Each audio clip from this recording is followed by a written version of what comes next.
They say the moon keeps count, not of nights but of names. And when it whispers yours, you don't sleep, you rise. I'm not here to scare you. I'm here to tell you what happens when blood remembers itself. When two brothers make a promise, the mountain never meant them to keep. If you hear howling tonight, don't open the window. Because this isn't a legend, it's a confession. This is whispering narratives, where every story ends the same way, with someone still listening when the screaming stops. Now listen closely. Before the first light touches the ridge, before snow forgets the scent of blood. Let me tell you about the night the bell tower leaned, and the brothers beneath it learned what the full moon really guards. I don't sleep much anymore. When I close my eyes, the mountain breathes with me. You think I'm speaking in riddles, but you've never lived beside stone that listens. It inhales when I do, exhales when I dream, and sometimes, when the wind finds the right keyhole, it whispers my name back in a voice that isn't mine. My father used to say this valley had a heartbeat. He said you could feel it in the soles of your feet if you stood still enough after midnight. He was a miner before the tunnels filled with fog, before the ore turned black and soft, like bruised fruit. He brought home dust that glittered bone-white, and stories that glittered worse. He'd look at us over supper and mutter rules instead of grace. Never drink the first melt. Never follow a howl uphill. Never cut yourself on Moonlight. We laughed because children are cruel to fear when it hasn't found them yet. I had a brother then, Marek, older by 3 winters, stronger by every measure that mattered. We fought like brothers do, to see who would apologize first, to see who would mean it. He was the kind who ran towards storms. I was the kind who counted the seconds between thunder and strike. Our father called him the guard, and me the bind. I thought he was talking about chores, who kept watch on the traps, who tied the sled ropes. I didn't know he meant destiny. The year everything began, the bell tower started leaning farther each week, like it was tired of pretending to stand. The villagers packed what they could and left for the lowlands. Only the ruins stayed, stone too heavy for regret to carry. We stayed too, because our father's grave was here, and Marek said you don't abandon the dead. You finish their work. So we climbed back to the mine road, 2 ghosts pretending at suns, snow squeaking under our boots. At dusk, the valley went silent, not empty, just listening. That's when we saw it, the post in the square, black as wet wood, crowned with a wolf's skull. Between its teeth rested a dagger carved from bone, streaked with veins of silver. The thing didn't look forged, it looked grown. The skull grinned wider as we approached, and in that grin I recognized the shape of our father's last fear. Marek said the wind smelled wrong, sweet instead of cold. I said it was just the sap from the trees. We lie best when we're afraid to pray. We camped in the foreman's cabin, the door side open like lungs unused. Inside, dust waited in drifts thick enough to remember who built it. I built a fire, and he found a ledger on the table, columns of numbers, wages, debts, and a pressed blackberry leaf tucked between the pages. He smiled at that. Mother used to press leaves like this, he said it kept the summer close. I told him summer was a liar. The kettle hissed. We drank tea that tasted of rust and rain. For a while we were just men again, not orphans, not prophecies. Then the floor moved, a slow, patient heave, as if the earth beneath us had rolled over in its sleep. He froze. I felt my hand twitch. The boards pulsed once, twice, matching my breath. Something alive down there. Something that had learned our rhythm. Tomorrow, we said. We'll lift the boards tomorrow. But the mountain doesn't know that word. It only knows now. That night I dreamed of our father kneeling before a stone carved with a triangle and 3 claw marks. He turned to me, eyes full of reflected moon, and said, "Guard or bind, my sons. You can't be both." I woke with my heart, miscounting beats and Marek already standing over the open floor. The dawn hadn't risen, but his eyes caught a light from nowhere, silver before sunrise. It's down there, he said. What is the truth? And because we were still brothers, I followed him down into it. The hole beneath the floor was a mouth, and the cabin had been feeding it for years. You could see where hands had worried the boards, where the oils from skin had darkened the grain to a shine, where nail heads had polished into small moons from being teased up and hammered back down. Marek wedged the pry bar into the seam, and I knelt with the lamp, one hand out as if calming a horse we both knew might kick. Light fell into a red breath. Bones winked like frost, wolf ribs curled into question marks, deer antlers in a tangle, with pick handles and broken spades, and little tidy human bones that made the air go colder just to look at them. At the center lay the stone from my dream, triangular, clawed, sullen as a heart that refuses to forgive. The lamp's flame guttered. The oath stone made its own weather. Marek reached first. Of course he did. The glow came up through his skin, as if his veins had remembered a language older than blood, a colony of embers moving under bark. The hair along his wrist rose neatly, like a wheat field answering wind. When I touched the carved ring, the light faltered, then brightened again, not choosing so much as counting. We looked at each other and my mouth found the question I never wanted to carry. Is it calling one of us? I asked. Or both, calling or weighing? He said, palm still laid flat. Feels like it's making sure the scale still works. We lowered ourselves into the crawl space, and the earth accepted us with the patience of graves. Damp climbed my boots, iron salted my tongue. I pressed my hand fully to the stone and heard our Father's voice the way you hear your pulse when you've worn a hat too tight, insistent, private, a beat you can't lend to anyone else. One guards, one binds. Up above, the cabin breathed. Floorboards ticked like cooling iron. A mouse braided itself through the wall and changed its mind. The lamp glass ringed and quieted, as if reminded whose house this was. Marek closed his eyes. I knew that look. He was remembering something he hadn't told me on purpose. You saw him do it, I said. You watched him hide the scabbard. He kept his eyes shut. He thought I was asleep. What else did you see? That he was afraid, my brother said. Of the mountain? Of you? The damp went colder. Afraid of me, why? You... Listen, he said, opening his eyes. Things grow in people who listen. I wanted to laugh. Instead, my hand twitched on the stone, little tremors I could blame on chill if we were still playing that game. The twitch ticked up my forearm, drew a line to my elbow, lifted the skin in a quiver of not yet fur. I pinned the hand with the other and breathed through my teeth. When my eyes cleared, Marek was watching me with the tenderness I always mistook for mockery because I was the younger brother. Let's go up, I said. Before we agree to anything we can't take back. We climbed out. The lamp's circle followed, relieved.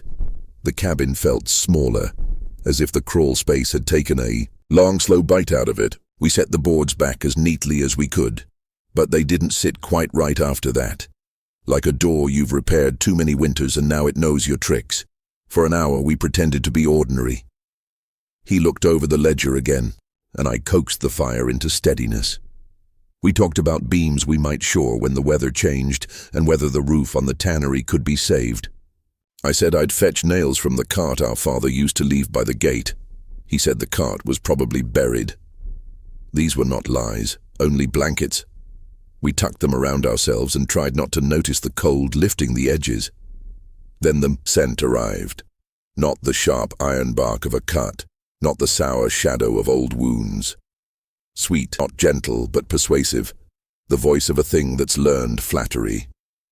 It threaded the air and sat down on our tongues like a memory of berries shaken in a tin, like wine that hasn't yet decided whether it's celebration or sin. I swallowed and the swallow echoed. Marek's pupils lifted a silver meniscus and held it there, a moon stepping out from behind cloud inside his skull. You smell it, he said. I do. It's close. It's us. We stared at each Other like strangers who recognized the coat but not the eyes. His hands trembled. Mine did too. You tell yourself it's the cold because that's a story you can fix with a stove and a blanket. But the body had moved on from blankets. The body was rehearsing. Hands twitch, hair grows in stress. Every muscle said yes to a rule I hadn't read yet. Tomorrow, I said, because the word buys people a night. We'll lift the floor. At dawn, we'll see what we're dealing with. Tomorrow is full, he said, and looked toward the shutter. He didn't need to open it. His eyes were already reflecting something the sky hadn't delivered. That was the second wrongness, light arriving before its source. The first had been the smell. The third was waiting under the boards, learning our pace. We ate. We didn't taste it. We lay down, each on his own corner of floor, elbows on packs, boots near the door in case we decided to choose flight over courage. Sleep took him the way. It takes people who trust themselves. Sleep bargained with me and lost. I lay in a slice of lamplight watching the seam we'd pried open, listening to the house count our breaths. Every time I blinked, the red of the stone pulsed behind my eyelids. Quiet, certain, patient as debt. At some hour no clock would own. I dreamed the blackberry rose in summer. Our mother's hands stained the purple of good work. She put 2 leaves in my palm and 2 in Marek's and said press them in the ledger so the winter remembers it's not alone. Then she turned, and her eyes were the color my brother's had become. She opened her mouth to say a name and a bell rang instead, a single note that shook the fields to frost. I woke to the floor shifting, not a creak but a roll, as if something old had decided to turn and face the sound I made. The lamp had gone out. The stove's last ember wore a crust of black like shame. Marek was already up, the pry bar in his hand, hair shadowing his wrists where it hadn't last week, last year, yesterday. He looked at me and smiled the way soldiers do when they've chosen a hill. It's down there, he said again, not excited now, not afraid. And I think it knows we know. If we were wiser, if we were cowards, if we were sons who loved anything more than answers, we would have put the boards back and nailed them until the hammer sound gave us courage. We would have left by noon, left the valley by night, left the mountain to finish whatever story it had started without asking. For our chapter, we did none of that. We gently stacked the boards aside like plates, lowered our faces into the cold that rose like breath, and listened to the future speak in the old grammar. One guards, one binds.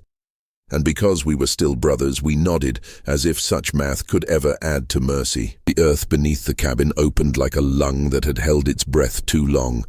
The smell that came up wasn't rot. It was memory. Sweet, damp, threaded with iron. The sort of scent that reminds the body it used to be an animal before it learned to kneel. We went down together, Marek first, me after. Me. Our boots sank into soil packed with fur and bone dust. The oath stone pulsed faintly at the center, breathing red through black. When the glow hit the dagger's silver veins, it sang, not a sound for ears but for marrow. Marek crouched over it, and I saw how his shoulders had widened since dawn. Not from strength, but tension. Every movement was slower, deliberate, like the air was thicker around him. He looked up and smiled through his teeth, and for a heartbeat they seemed a little too sharp. "Do you feel that?" he asked. "The hum?" He shook his head. "No, wanting. I wanted to deny it. But the wanting was there, warm and, a hunger not for food but for completion. The oath stone radiated it. So did we. I pressed my hands into the soil to steady myself and felt roots coiling through it like veins moving. They pulsed once, twice, and something slick brushed my palm. The instinct to pull away came too late. The roots had tasted me. The world tilted. The red glow crawled up my arms, threading between tendons, leaving thin silver lines where veins should be. I gasped, and it moved faster, racing toward my chest. My heartbeat quickened to meet it. Marek caught my wrist. "Don't fight it." "It's not mine," I said. "It's ours. We woke it." He released me, and the glow slipped into his chest too. The moment it touched his heart, the air changed, denser, hotter, alive. The oathstone dimmed as if its fuel had been spent. A sound like a sigh passed through the ground, followed by a low rumble. Dust rained from the boards above us. The lamp shattered, darkness folded in, thick and alive. "Marek, I'm here," he said, but his voice came from somewhere else, higher, deeper. When my eyes adjusted, I saw him standing in the faint light of the oathstone. His skin shimmered, pores turning to fine scales that split and shed into fur. The change didn't burst through him. It unspooled, slow, exquisite torment. His hands clawed at the air, muscles twitching, veins like cords beneath the skin. I could hear bones realigning, each pop a prayer said backward. He fell to his knees, panting, then laughing through the pain. "It's beautiful," he said. "It's holy." I stumbled back. The air tasted of metal and smoke. My stomach twisted with awe and horror. I'd seen wolves before, quick, lean, graceful things, but this wasn't one of them. This was a thing the moon would keep for itself. He turned to me, eyes gleaming silver, teeth catching the faint red light. "You feel it too," he said. "Don't pretend you don't." I did. I hated that I did. My body was answering his, muscle by muscle, a duet neither of us had rehearsed. I felt the heat behind my eyes, the skin tightening at my jaw, my breath shortening to growls. The wanting had found me too. "I can stop it," I lied. "No one stops the moon." He reached for me. I struck his hand away. The movement sent, claws scraping his wrist. We both stared at the marks. He smiled. "You've already started." We climbed out before the earth could swallow us whole. The night outside was silver and raw. The moon had risen halfway, bleeding through clouds, like an eye unblinking. The forest bowed in its light. Even the air seemed to hold its breath. Marek stood in the square, chest bare, the wolf-bone dagger in his hand. His skin steamed where moonlight touched it. I told him to stop. He didn't. He raised the dagger to the bell tower's shadow, as if saluting something unseen. Then he pressed the blade against his chest. The silver veins in the dagger flared white. The ground trembled. The bell above us rang once, the sound stretched thin by distance and dread. "Marek!" He turned, and his eyes were the color of the moon's edge, bright enough to blind. "This is what Father meant," he said. "One guards, one binds." And then he cut. The blood that fell didn't spatter. It floated, small crimson suns orbiting him. The smell hit me like a drug, sweet and irresistible. My knees buckled. The taste reached me before I realized my tongue had moved. It was intoxicating. Marek smiled faintly. "See? It's in both of us now." I wanted to answer. I wanted to scream, but the howl came first. It wasn't mine. It wasn't his. It was the mountain finally speaking. And that's when I knew. Whatever had slept beneath the oathstone was no longer beneath it. It had chosen its witnesses, and both of them wore our faces. Beat 4, descent, the howl between brothers. The first howl didn't echo. It answered. It came from beyond the ridge, where the bell tower's shadow stretched too long for its own body, a note so low it made the ribs of the world vibrate. The sound crawled through the valley, brushed the cabin's walls, and settled in our bones like an inheritance rediscovered. Marek lifted his head. The whites of his eyes were gone. Only molten silver remained. He breathed out steam that smelled of rain and marrow, and each breath thickened the air between us. The dagger hung loose in his hand, still slick with blood that refused to dry. Every drop shimmered with its own little moon. "Do you hear it?" he whispered. I hear everything, I said, though what I meant was, I hear us dying in advance. He stepped toward me, moving as if weight had become a theory. The moonlight fell on his shoulders, sculpting fur that hadn't existed an hour ago. The skin along his collarbone rippled, splitting delicately, and black hair pushed through like a slow flame. He didn't scream. He smiled. Pain was only proof that the promise was real. I backed away until my heel struck the oath stone. It was pulsing faster now, like it was keeping time for us, a metronome of damnation. Marek, listen, I said.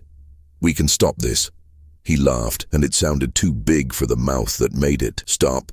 You think the moon negotiates? You think it asks permission to rise?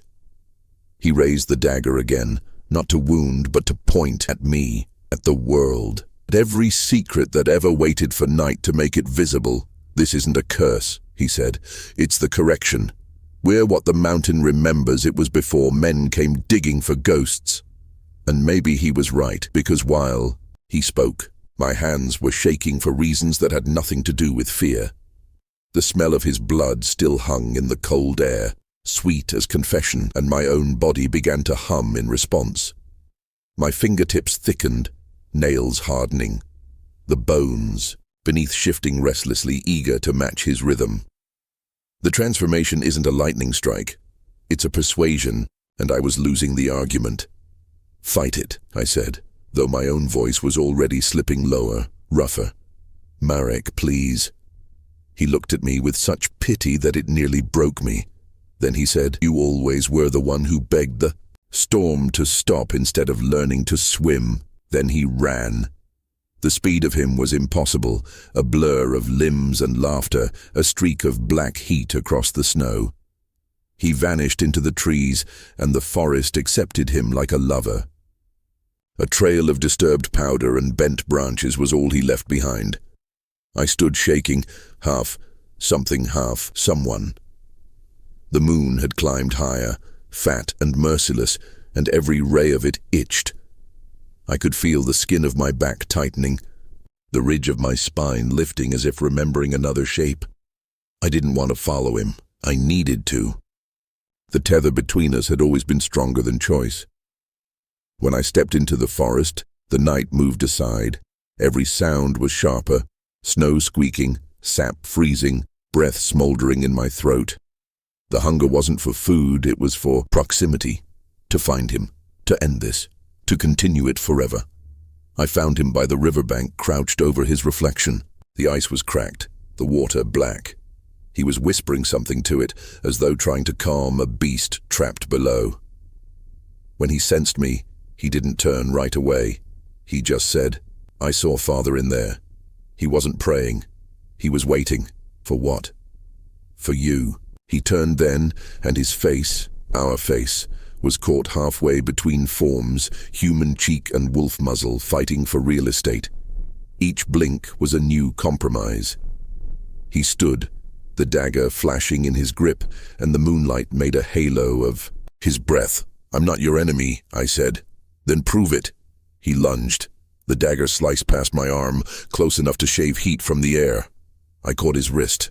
We locked, breath to breath, two mirrors refusing to agree on which side was real. His strength was monstrous.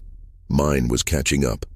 The world went white around the edges. Stop, I hissed, and felt my teeth tear the word in half. Please, brother. He broke free and backed away, panting. Don't call me that. His voice was a growl buried under language. I'm not your brother. I'm the part Father feared. You're the chain he forged to hold me. Now the chain rusts. The bell rang again from far above. Not a call to prayer, a clock striking its last. The sound rolled down the mountainside and hit us like weather. He froze. So did I. For a second we were boys again, staring up from the riverbank, counting the echoes. Then the spell broke. He whispered, "Run." I did. I don't know why. Maybe I still believed there was a version of this story where one of us stayed human long enough to regret it. Behind me the howl rose again, closer, furious, beautiful. The kind of sound that convinces the stars to hold still. Branches whipped my face, roots grabbed at my boots, forest blurred into streaks of silver and black. The moon ran beside me, pacing its chosen prey. Every step hurt less, every breath came easier. The change was winning. Fur split my skin, my fingers curled into weapons. When I looked down, the snow showed not footprints but claws. Marek's voice followed, part scream, part sermon. This isn't betrayal, it's birth, but it felt like both. And when I fell to all fours, when the hunger replaced my name, the only thing left of language was the memory of his Marek.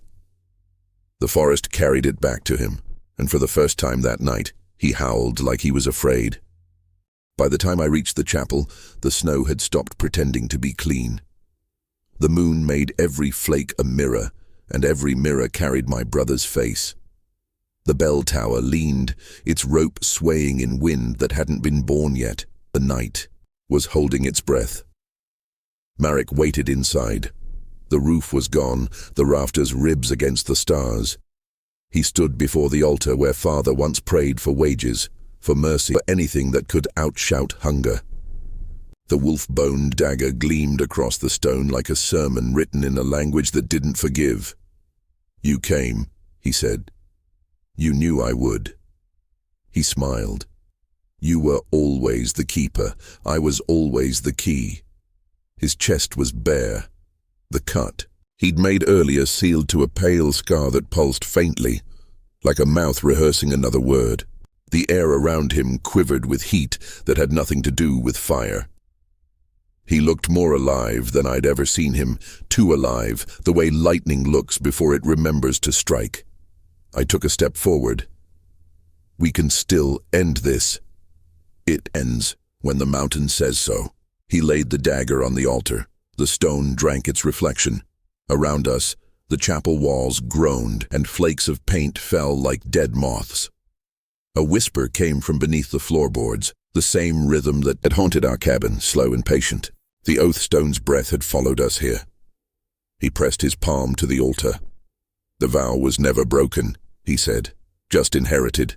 One guards, one binds. You heard him, and you chose for both of us. I chose because of us. I wanted to rage. Instead, I walked closer. The scent of his blood, of my blood, still lingered in the cold. My hands trembled, not from fear, but recognition. "You think this is destiny," I said. "It's just the same lie our father died believing." He laughed softly. "Maybe, but he died clean. We won't." The bell rang once. No rope pulled it. Its note stretched long enough to blur the edges of the world.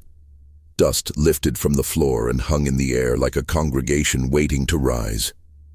Marek picked up the dagger again and turned the blade toward his own heart. "No," I said. He didn't listen. He never did.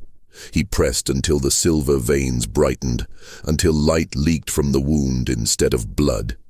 The glow ran down, his arm along his wrist and into the hilt. The dagger pulsed once, twice, then stilled. He looked up at me. "It's yours now." I took it because there was no other story to follow. The handle burned cold. The light crawled from him into me, a transfer of everything he was: anger, hunger, hope, fear. The mountain exhaled, the rafters shuddered. The bell rang again, his eyes cleared for one last heartbeat. "Guard it," he whispered. "Bind me." I pressed my forehead to his, as I had when we were boys. "I will." He smiled, and then the smile slipped free of his face and vanished with his breath. The body slumped, light spilling out of it like water, leaving a broken jar. It pooled, around the altar, found the cracks in the floor, and disappeared into the earth that had been waiting.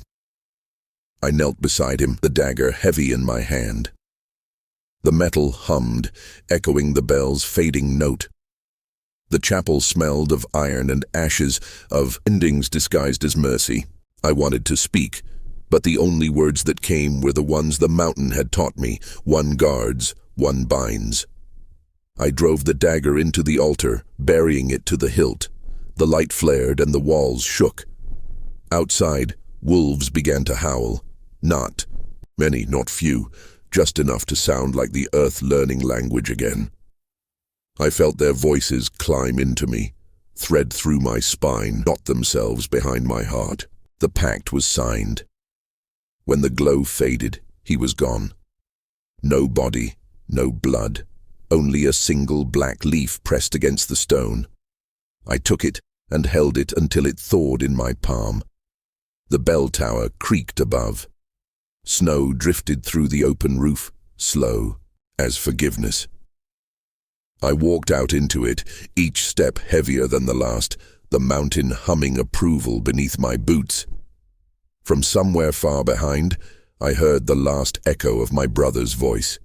Not words, just the rhythm of breathing shared across two lungs. One still human, one not.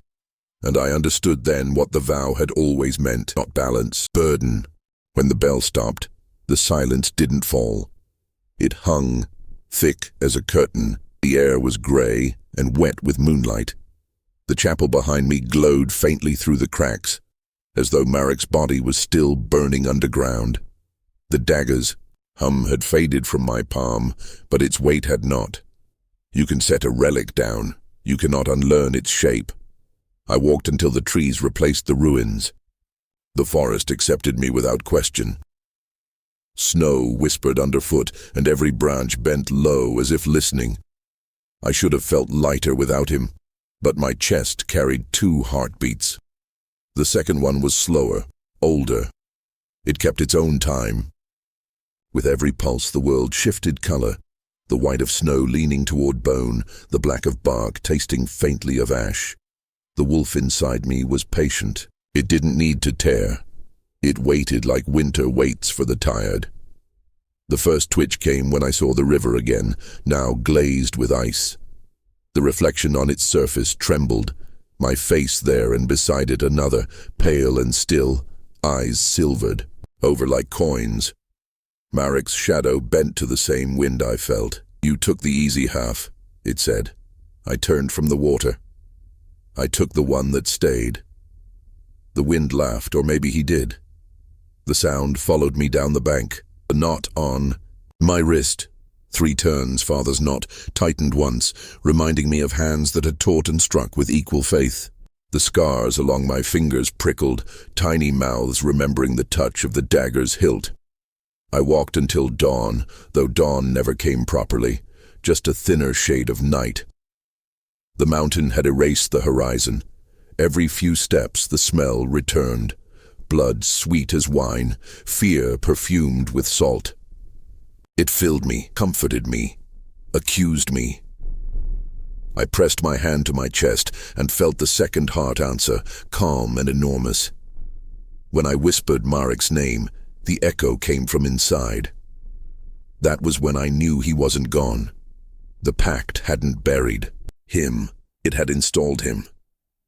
His breath moved through mine, his thoughts twined through my nerves. I saw flashes, his sight from beneath the snow, his voice folding into the roots, his laughter caught in the bell tower's leaning walls. He was learning eternity by inches. Guard me, he said inside my head, the words muffled by earth and pulse. I am, I whispered. But what do I bind now, the curse or you? He didn't answer. Maybe he couldn't. Or maybe I had inherited his talent for silence.